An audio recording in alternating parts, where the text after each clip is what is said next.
गोविंद,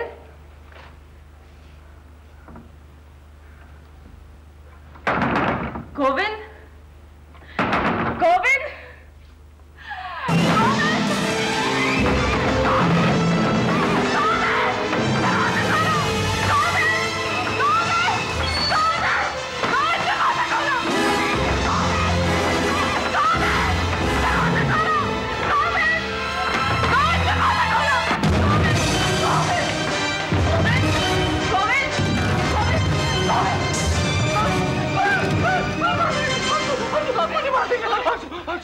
तुम यहाँ क्या कर रहे हो? ठीक हो तुम? हाँ, यहाँ क्या कर? यहाँ बैठो, यहाँ आओ गोविंद, यहाँ बैठो, बैठो, बैठो। मार देंगे वो मुझे। तुम वहाँ क्या कर रहे थे? क्या कर रहे थे? अब आइंदा ऐसा कुछ नहीं करना, समझे? लेकिन मुझे बहुत डर लग रहा था। वो लोग, मैं बता रहा हूँ तुम्हें, मेरे पीछे पड़े हुए हैं, मार डालेंगे मुझे। देखो तुम्हें कुछ नहीं होगा, मैं हूं ना तुम्हारे पास में। हाँ गोविंद, मैं हूं ना तुम्हारे पास में, तुम्हें कुछ नहीं होगा, समझे? हाँ। और सुनो, 2 दिन बाद हमें कोर्ट जाना है, ठीक है? वहां जज के सामने सब साफ साफ बता देना, ठीक है? बिल्कुल मत डरना। नहीं, फिर वो मुझे मार देंगे। देखो गोविंद, हम लोग सब वहां पर होंगे। मैं होंगी, तारा होंगी, एसपी रणबीर सिंह होंगे, जंग बहादुर साहब होंगे, सब होंगे। हाँ, बिल्कुल मत डरना, ठीक है? मैं कोर्ट में नहीं जाऊंगी। पागल हो गई है क्या? वहां तो जाना ही पड़ेगा। मैं नहीं जाऊंगी, मैं नहीं जा सकती। कैसे आरज़ू के सामने मुंह दिखाऊं? और वो भी इस इल्जाम में कि उसके मंगेतर की खून की साजिश में मैं भी शामिल थी। वो मेरी दोस्त है पापा। तेरी तो सिर्फ दोस्त है ना, और मेरी बेटी है वो। अगर मैं उसके सामने जा सकता हूँ तो तुम्हें क्या दिक्कत है?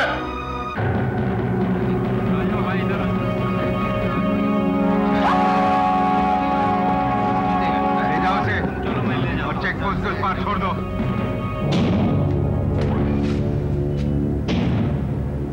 मैं अंदर नहीं जा सकती, क्योंकि आज अंदर जाने की इजाजत सिर्फ उन्हीं को है जिनके सिर पे इल्जाम हो।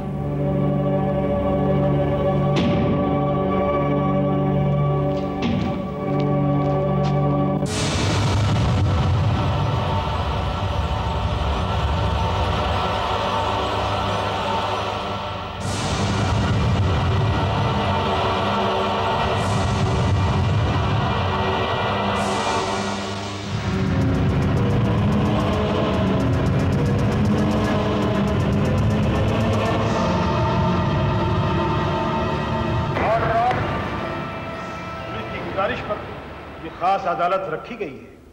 इस अदालत में बाहर के किसी भी आदमी को अंदर आने की इजाजत नहीं है। इस अदालत में मिस्टर गोविंद मिश्रा के बयानात दर्ज किए जाएंगे। गोविंद मिश्रा पे पिछली 17 जुलाई की रात को होटल ड्रैगन में पिस्तौल से जानलेवा हमला किया गया था, जिसमें गोली लगने से गोविंद बहुत ही खतरनाक तरीके से जख्मी हो गए थे। मिस्टर गोविंद मिश्रा एक खोजी फोटोग्राफर हैं और वो उस वक्त बॉम्बे टाइम्स के लिए तस्वीरी किस्से की खोजबीन के सिलसिले में होटल गए थे, जहां उन पर गोली चलाकर उन्हें मारने की कोशिश की गई। उनका इल्जाम 3 लोगों पर है। पहले मिस्टर राणा के पास पिस्तौल थी और जिन्होंने गोली चलाई, और दूसरे mister Tony Singh hotel dragon के मालिक भी हैं। तीसरी मिस कंचन सोनी, ये दोनों भी मुलजिम राणा के साथ मौके वारदात पर मौजूद थे। मैं अब गोविंद मिश्रा से खुद अपने बयानात अदालत के सामने पेश करने की इजाजत देता हूं। चलो उठो, उठो, सारी सच्चाई बता देना, कुछ मत छुपाना, समझे? किसी से डरने की जरूरत नहीं है।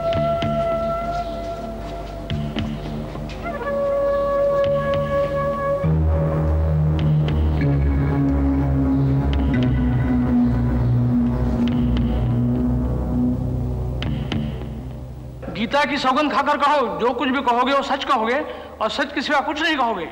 जी, मैं कसम खाता हूं कि जो कहूंगा सच कहूंगा और सच के सिवा कुछ नहीं कहूंगा। Yes, proceed.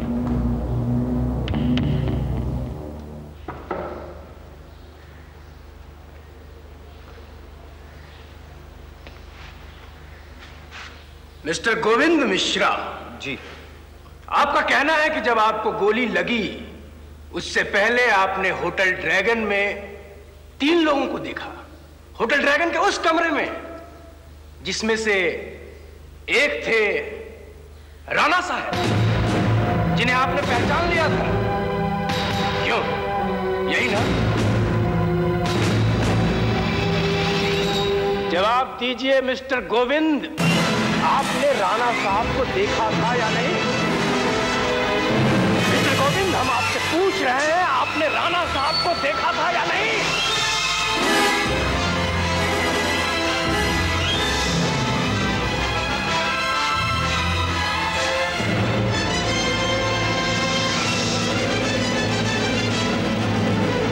देखिए मिस्टर गोविंद, आप जवाब दीजिए कि आपने राणा साहब को देखा था या नहीं?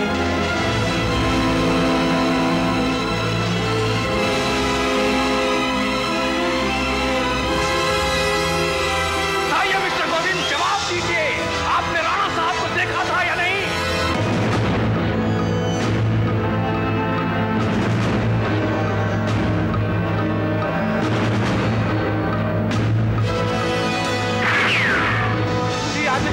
पता नहीं किसको देखा, कौन था, मुझे याद नहीं, मुझे नहीं याद। हम लोग सब तुम्हारे साथ हैं, तो बताओ ना जज साहब को जो तुमने देखा वो बताओ ना, प्लीज प्लीज उन्हें सच्चाई बताओ ना। ऑर्डर ऑर्डर, यह अदालत मुलतवी की जाती है। एसपी रणवीर सिंह दूसरी सुनवाई की अर्जी दे सकते हैं उस वक्त जब मुलजिम गोविंद मिश्रा की दिमागी हालत ठीक हो जाए और वो बयान देने के काबिल हो जाए। नहीं सर, मेरे ट्रांसफर के ऑर्डर आ चुके हैं और कल ही मुझे जाना है। आपको सुनवाई आज ही करनी पड़ेगी सर। हम गोविंद को तैयार कर लेंगे सर, हमें मौका तो दीजिए। अदालत के उसूल और कायदों के मुताबिक ये मुमकिन नहीं है। आपको फिर से नई सुनवाई की अर्जी देनी होगी एसपी साहब। ले चलो मुझे यहाँ से, मुझे यहाँ से ले चलो। गोविंद ये तुम क्या कर रहे हो, क्यों कर रहे हो, क्यों नहीं बता रहे हो सच्चाई को? काबू रखो, इस तरह कुछ नहीं होने वाला है। मुझे यहाँ से ले चलो, मुझे यहाँ से ले चलो। ले चलेंगे, तुम फिक्र मत करो।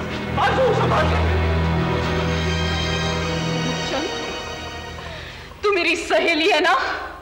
बता बता क्या हुआ था उस दिन, बता मुझे क्या हुआ था, कहाँ जा रही है? पापा आप क्या कर रहे हैं? बताओ मुझे क्या हुआ था, क्या हुआ था, बताओ मुझे। टॉनी तू बता क्या हुआ था, कोई तो बताओ मुझे क्या हुआ था, कोई तो बताओ मुझे, बताओ। कंचन! गोविंद गोविंद ये तुमने क्या किया, ये क्या किया तुमने गोविंद, ये क्या किया? मुझे बाथरूम जाना है। हाँ आरजू,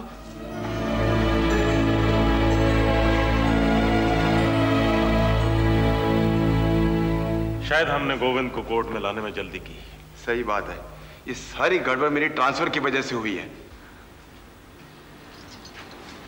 मैं हूँ जा।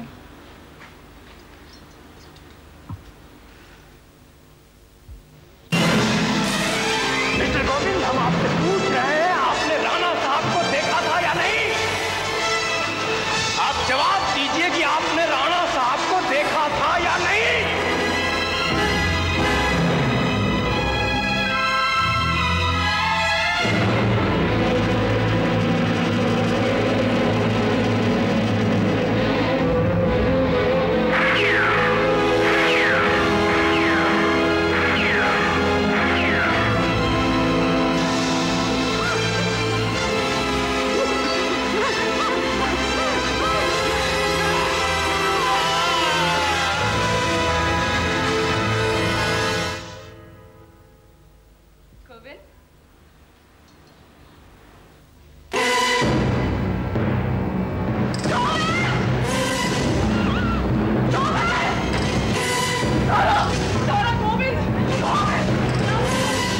के सारी बोतल खाली करने की जरूरत नहीं है। पीने दीजिए राणा साहब, पीने दीजिए। आज बहुत खुश है ये। अरे दिमाग से बोझ जो उतर गया है। वैसे भी हम दोनों से ज्यादा परेशान तो ये थी। मैं कोई खुश नहीं हूँ और ना ही कोई बोझ उतरा है मुझसे, बल्कि मुझे तो ऐसा लगता है कि मैं इसलिए पी रही हूँ क्योंकि मैं और भी ज्यादा दुखी हूँ। कोर्ट में जाने से पहले इससे ज्यादा ठीक थी। रहने दे रहने दे, यहाँ आराम से बैठने की बजाय जेल की शीशों के पीछे दाल का पानी पी रही होती अब। बहुत अच्छा होता। इन कटीले तारों में रहने से तो ज्यादा अच्छा है कि जेल की सलाखों के पीछे बैठे रहो। ये मत बोला तेरा।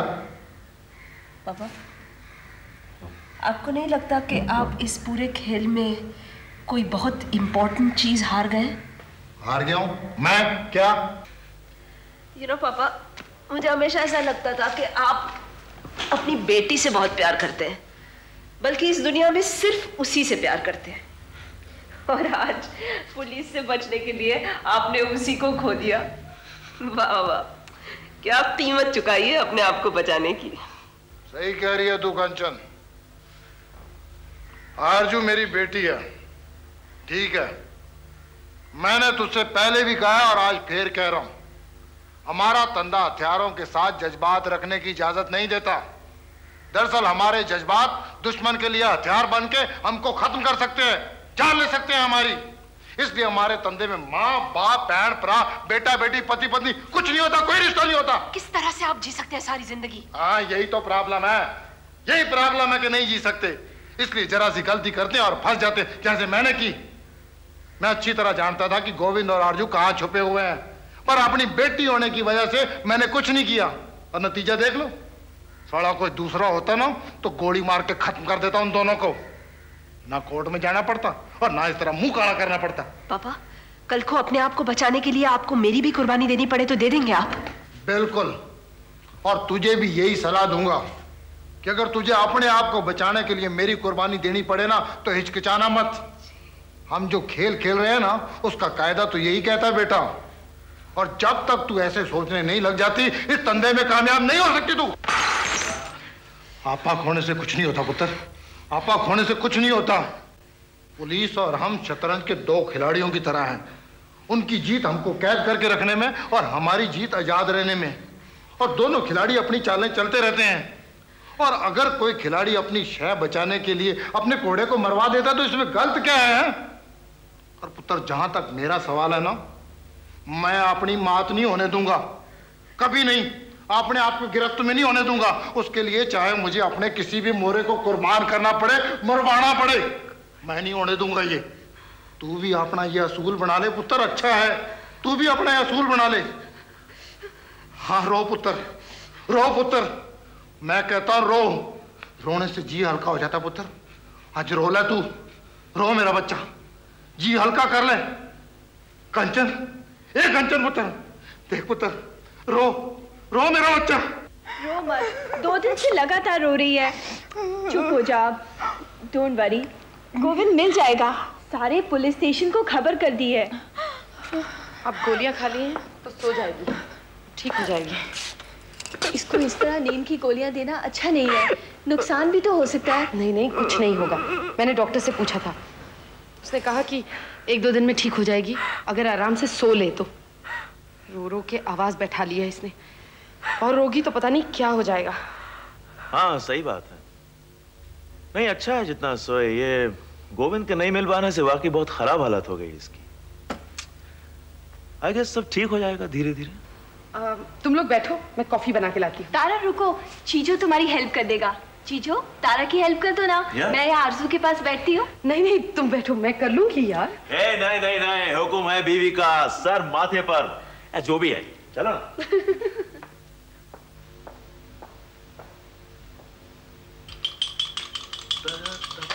Hey, come on, give it to me. Give it to me. अरे नहीं जीजो, मैं कर लूंगी यार। Cool it down, that's okay. अपने साथ ऐसा कोई प्रॉब्लम नहीं है कि this is a kitchen, इसमें सिर्फ औरतें काम करती हैं, आदमी नहीं करते। It's okay, relax. तो तुम औरतों को बराबर का दर्जा देते हो। अरे हम होते कौन है यार दर्जा देने वाले? मैं तो कहता हूँ कि हम मर्दों को भी औरतों के बराबर का दर्जा मिलना चाहिए। ओह जीजो, you're one of a kind, huh? I'm telling you, हम लोगों की दशा बहुत बुरी है, believe me.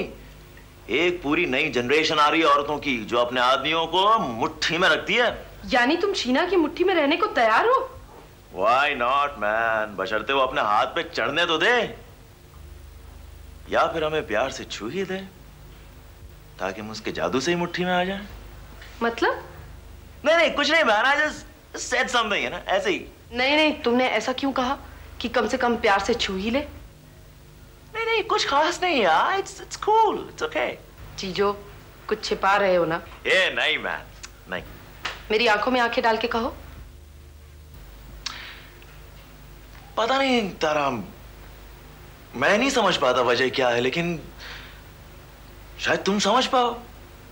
तुम उसकी दोस्त हो, उससे पूछ सकती हो। तुम मुझे बताओ तो सही, क्या बात है? It's a married life Tara. I mean, एक हफ्ता हो गया हमारी शादी हुए मैन, अभी तक हमने सुहाग रात ही नहीं मनाई। आई डोंट नो वो ऐसा क्यों कर रही है, मुझे नहीं पता। मैं समझ गई जीजू, तुम फिक्र मत करो। दूध उबल गया। चलो मैं निकलता हूँ। हाँ, मुझे रीडिंग पे जाना है। शाम को घर पे मिलेंगे, right sweetheart? Okay. Bye. Right, thanks for the coffee. Thanks मुझे तुम्हें कहना चाहिए, कॉफी तो तुमने बनाई थी। हाँ या ओके, बाय। बाय। बहुत प्यार करता है जीजू मुझे। और आप करती हैं कि नहीं? हाँ, करने लगूंगी धीरे धीरे। तू तो जानती है ना, लेकिन वाकई जीजू मुझे बहुत प्यार करता है। ख्याल रखना कि जब तक तू उससे प्यार करने लगे, कहीं वो तुझसे नफरत ना करने लग जाए। कहना क्या चाहती है तू? लगता है जीजू खुश नहीं है। इस रिश्ते से उसे जो उम्मीद थी शायद पूरी नहीं हो पा रही। क्यों? कुछ कहा क्या उसने तुझसे? नहीं नहीं, कुछ नहीं, बस उसकी बातों से ऐसा लगा। क्या? अच्छा चल तू ही बता, क्या सब कुछ ठीक है? तुम्हारा ये रिश्ता नॉर्मल है क्या? हाँ, जब तक वो मेरे नजदीक ना आए तब तक सब ठीक ही रहता है। शीना, वो तेरा पति है। हाँ। और तू चाहती है कि वो तेरे नजदीक ना आए? ऐसे कैसे चलेगी तुम लोग की शादी? बोल ना। कुछ समझ में नहीं आता। जब भी वो मेरे करीब आता है, मुझे पता नहीं क्या हो जाता है। मैं नहीं छूने दे सकती उसे। तू कैसे समझाऊं? जब भी वो मुझे छूने लगता है, मुझे ऐसा लगता है कि करण मुझे देख रहा है और हंस रहा है मुझ पर। वो बार बार मेरी नजरों के सामने आता है। मैं उसे अपने दिमाग से निकाल नहीं पा रही हूँ तारा। मुझे तो ये समझ में नहीं आता कि करण के बच्चे का तुझसे या जीजो से क्या लेना देना। जरा सोच शीना, मैच्योर बन। तूने अपनी मर्जी से जीजो से शादी की थी, किसी ने जबरदस्ती तो नहीं की थी ना? फिर अब ऐसा क्या हो गया कि तू उसे एक्सेप्ट नहीं कर पा रही है, जबकि तुझे ये भी पता है कि जीजो तुझसे इतना प्यार करता है? नहीं शीना, गलत है ये। तुझे कोई हक नहीं है जीजो का इस तरह दिल दुखाने का। तो मैं क्या करूं? तू ही बता, कहाँ जाऊं? उस करण ने भी तो बहुत दिल दुखाया है मेरा। तो इसका मतलब उसका बदला तू जीजो से लेगी?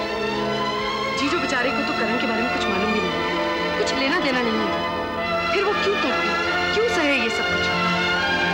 अगर तुझे इतनी कुड़न है तो जाकर उस कुत्ते करण पे निकालना। जीजो बेचारे को क्यों सता रही है? कुछ पता नहीं। शीना, जरा अपने आप को उसकी जगह रख के सोच। तू वही कर रही है उसके साथ जो करण तेरे साथ करता था। तू उसके जरा से प्यार के लिए मरी जाती थी और वो तुझे रत्ती भर प्यार देने को तैयार नहीं था। और ऊपर से सोच, अगर वो तुझे अपने करीब भी ना आने देता, अपने आप को छूने ना देता, तो तुझे कैसा महसूस होता? उसी तरह तू जीजो के साथ भी कर रही है। तो मैं क्या करूं? घर जा और शाम के लिए अच्छा सा खाना बना। तुम दोनों के लिए एक कैंडल डिनर ऑर्गेनाइज कर, फिर अच्छी तरह सज संवर कर बैठ जा और जीजो को आते ही बिल्कुल सरप्राइज कर दे। अच्छा सा म्यूजिक लगा, तुम दोनों मिलकर डांस करो और खूब रोमांस करो और अपने मन से करण को बिल्कुल निकाल दे। तो खुद फर्क महसूस करेगी। अपने आप को जीजो को सौंप दे, वो तुझसे बहुत प्यार करता है। ठीक है, कोशिश करूंगी मैं। नहीं नहीं नहीं, कोशिश नहीं, वादा करो कि तुम आज ही ये सब कुछ करो। वादा? ओके, मैं प्रॉमिस करती हूँ। हाँ, ये हुई ना गुड गर्ल्स वाली बात। और सुनो, तुम्हें बाद में आके मुझे सब कुछ बताना पड़ेगा, डिनर से पहले से लेकर डिनर के बाद तक। ओके? ओके, लेकिन डिनर के बाद तो सब सेंसर होगा ना?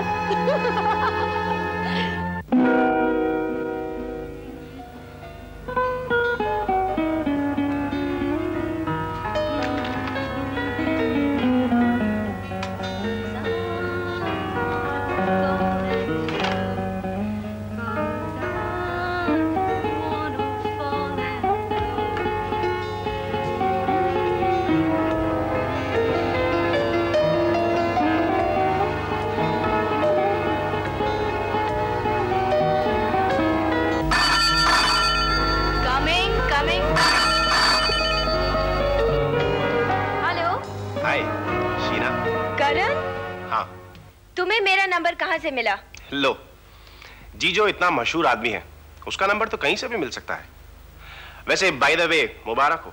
किस बात के लिए? शादी नहीं हो गई तुम्हारी? हाँ हो गई। तुमसे मतलब? मतलब तो सिर्फ इतना ही है शीना कि तुम्हारा मामला कुछ समझ में नहीं आया मुझे। कैसा मामला? यही कि जब भी तुम्हारी किसी से शादी होती है, पहले तो तुम मेरे पास आकर गिड़गिड़ाती हो और मुझसे शादी करने को कहती हो, फिर बाद में जैसे ही तुम्हारी शादी हो जाती है अचानक बहुत रूखी सी हो जाती हो। हर बार यही होता है। हर बार मतलब? मतलब पिछली बार भी यही हुआ था ना? यही तो। वो कोई शादी नहीं थी, वो शादी होने से पहले ही खत्म हो गई थी। अच्छा, गुस्सा क्यों हो रही हो? मैं तो मजाक कर रहा था यार। लेकिन ये तो असली शादी है ना? बिल्कुल। अच्छा, तुमको क्या लगता है ये चलेगी तुम्हारी शादी? What do you mean? फिर जोर से बोल रही हो शीना। अरे भाई, मैं तो सीधी सी बात पूछ रहा हूँ यार, जवाब दे दो सिर्फ। तुम्हारी हिम्मत कैसे हुई है कहने की? अरे भाई, सच्चाई कहने में कैसी हिम्मत? और सच्चाई ये है शीना कि जीजो और तुम्हारी कभी बनेगी नहीं, क्योंकि तुम प्यार तो करती नहीं हो उससे। मैं बहुत प्यार करती हूँ उससे। दिल को समझाने वाली बात है शीना, क्योंकि तुम खुद भी जानती हो कि तुमने उससे शादी सिर्फ इसलिए की है क्योंकि तुम सच्चाई से भागना चाहती हो। तुमने सिर्फ एक रास्ते की तरह इस्तेमाल किया है उसे। नहीं। हाँ, यही सही है शीना। तुमने भी उन औरतों की तरह हरकत की है जिनको अगर एक रिश्ते में कुछ इनसिक्योरिटी लगती है तो वो किसी दूसरे से रिश्ता जोड़ लेती हैं, जो भी नंबर पर लगाओ उससे। ये भी नहीं देखती कि उससे क्या नुकसान होगा उनका। नहीं शीना, नहीं, तुम ऐसी नहीं हो। हाँ, फिर क्यों किया तुमने ऐसा? क्यों झोंक दिया अपने आप को? तुम तो अलग थी ना? हाँ, मैं सबसे अलग हूँ और इसीलिए मैंने वो नहीं किया जो मेरी तरह की हर कोई लड़की करती। जीजू और मेरी जिंदगी बहुत अच्छे से कट रही है। मैं उससे बहुत प्यार करती हूँ। हम दोनों एक दूसरे से बहुत प्यार करते हैं, बस। क्यों अपने आप को धोखा दे रही हो शीना? तुम प्यार कर ही नहीं सकती उससे। वो भले ही करता होगा तुम्हें प्यार, या उसको ऐसा लगता होगा सिर्फ। मैं बहुत प्यार करती हूँ उससे। नहीं, नहीं करती तुम। करती होती तो मेरे पास शादी के लिए मिन्नतें नहीं करती तुम। भूल जाओ वो सब। मैं अब जीजो से बहुत प्यार करती हूँ, बहुत प्यार। नहीं शीना, नहीं। I love him, Karan.